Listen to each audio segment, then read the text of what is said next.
मग काय सांगाल, आज मतदान पार पडते या संदर्भात आज तुम्ही उमेदवार आहात? आज सकाळी 8 वाजेपासून विधान परिषदेच्या निवडणुकीचं मतदान या सर्व जिल्हाभर पार पडते आहे आणि या ठिकाणी या जिल्ह्यातील सर्वच्या सर्व 7च्या 7 मतदान केंद्रांवर अतिशय उत्साहाच्या वातावरणात या ठिकाणी मतदान सुरू आहे. अनेक मतदान केंद्रांवर तर मतदान आटोपलेलं आहे.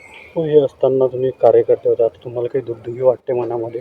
मला कुठली दुगदुगी आधी नव्हती, आताही कुठली दुगदुगी नाही. कारण आपण बघतोय की महायुतीचे सर्व नेते असतील, सर्व मतदार असतील, हे भक्कमपणे माझ्या पाठीशी उभे आहे आणि त्याचबरोबर इतरही मतदार बंधूंनी मला खूप खूप भरभरून प्रतिसाद या ठिकाणी दिलेला आहे. हो, बंडखोरीचा कुठेतरी फायदा होईल. अनिल चौधरी असोत किंवा रेश्मा काळे असो यांनी माघार घेतलेली आहे, तुम्हाला फायदा होईल असं वाटतं?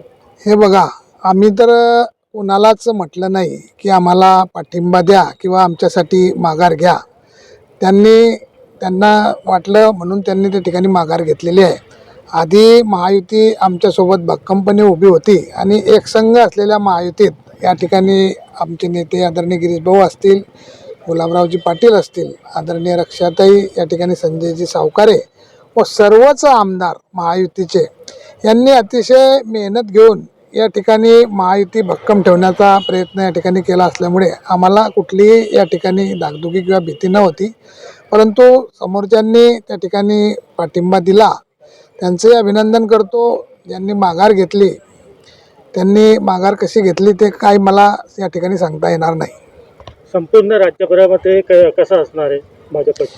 संपूर्ण राज्यभरात या ठिकाणी महायुतीचेच उमेदवार विजय होणार आहेत. कारण आपण बघतोय की संपूर्ण महाराष्ट्रभरात या ठिकाणी अतिशय चांगलं वातावरण या ठिकाणी महायुतीसाठी आहे. पण एकीकडे बघायला गेले तर शिंदे गटाचे जे कार्यकर्ता असतील, पदाधिकारी असतील, त्यांचेही ज्या ठिकाणी शिंदे गटाला जागा सोडण्यात आली होती त्या ठिकाणी भाजपचे उमेदवार देण्यात आलेले आहे. कुठेतरी शिंदे गटातील कार्यकर्ता व पदाधिकारी नाराज असल्याचं दिसून आलेलं. असं आहे की भाजपाने कुठलाही पदाधिकारी किंवा उमेदवार दिलेला नाही. काही लोकांना वाटलं त्या ठिकाणी त्यांनी बंडखोरी केलेली आहे. परंतु सर्वच ठिकाणी महायुतीचे सर्व नेते एक संघ असल्यामुळे या ठिकाणी बंडखोरांनी कितीही प्रयत्न केला तरी महायुतीचेच उमेदवार सर्वदूर निवडून येतील. पण जागा वाटपावरती शिंदे सरकारमध्ये फक्त त्यांना 4च जागा महाराष्ट्रामध्ये देण्यात आलेले होते. त्यांची इच्छा होती की जास्त जागा आम्हाला देण्यात यावे असं. मी या ठिकाणी जिल्ह्यात काम करणारा एक छोटा कार्यकर्ता आहे. या निमित्ताने कार्यकर्त्याच्या निमित्ताने मला या ठिकाणी उमेदवारी मिळालेली आहे.